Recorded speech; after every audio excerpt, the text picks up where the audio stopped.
মধ্যপ্রাচ্যের আকাশে আবারও জ্বলছে আগুনের রেখা। বিস্ফোরণের বিকট শব্দে কেঁপে উঠছে তেহরান, আর ওয়াশিংটনে বাজছে সতর্কবার্তা। যুদ্ধের চতুর্থ দিনেই সামনে এসেছে এক উদ্বেগজনক তথ্য।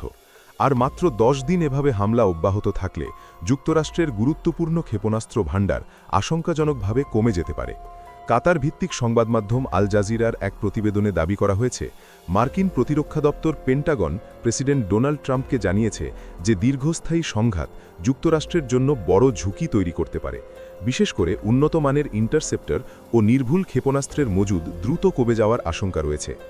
একই সঙ্গে নতুন করে এসব অস্ত্র উৎপাদন ও সরবরাহে যে বিপুল অর্থ ব্যয় হবে, সেটিও বড় চাপ হয়ে দাঁড়াতে পারে। তবে সামাজিক যোগাযোগ মাধ্যমে ট্রাম্প পাল্টা দাবি করেছেন, যুক্তরাষ্ট্রের গোলাবারুদের ভাণ্ডার কার্যত সীমাহীন এবং এই মজুদ দিয়েই দীর্ঘ সময় যুদ্ধ চালানো সম্ভব।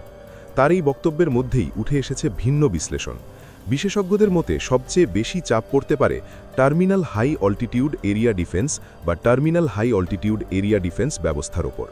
এই প্রতিরক্ষা ব্যবস্থা শত্রুপক্ষের ব্যালিস্টিক ক্ষেপণাস্ত্র মাঝ আকাশেই ধ্বংস করার জন্য তৈরি।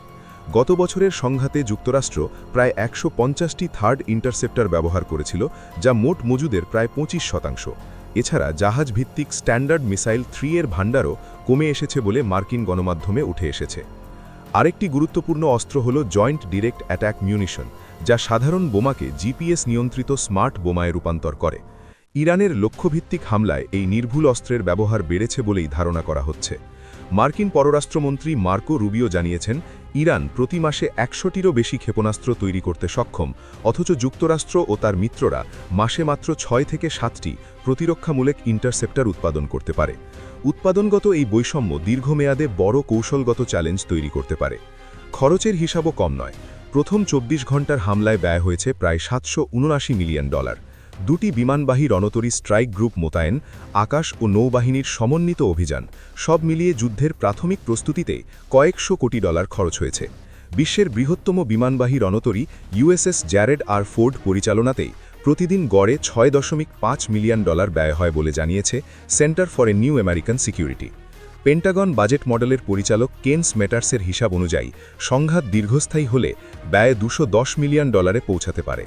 ইতোমধ্যে 2023 সালের অক্টোবরের পর থেকে ইসরায়েলকে $21 বিলিয়ন বেশি সামরিক সহায়তা দিয়েছে যুক্তরাষ্ট্র।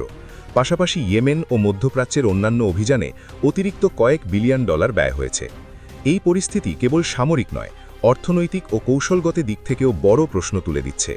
যুদ্ধ যদি দীর্ঘায়িত হয়, তাহলে বৈশ্বিক শক্তির ভারসাম্য ও অস্ত্র মজুদের বাস্তবতা নতুন করে আলোচনায় আসবে। আপনি দেখছিলেন মায়া লাভে। Thanks for watching. Like, share and subscribe.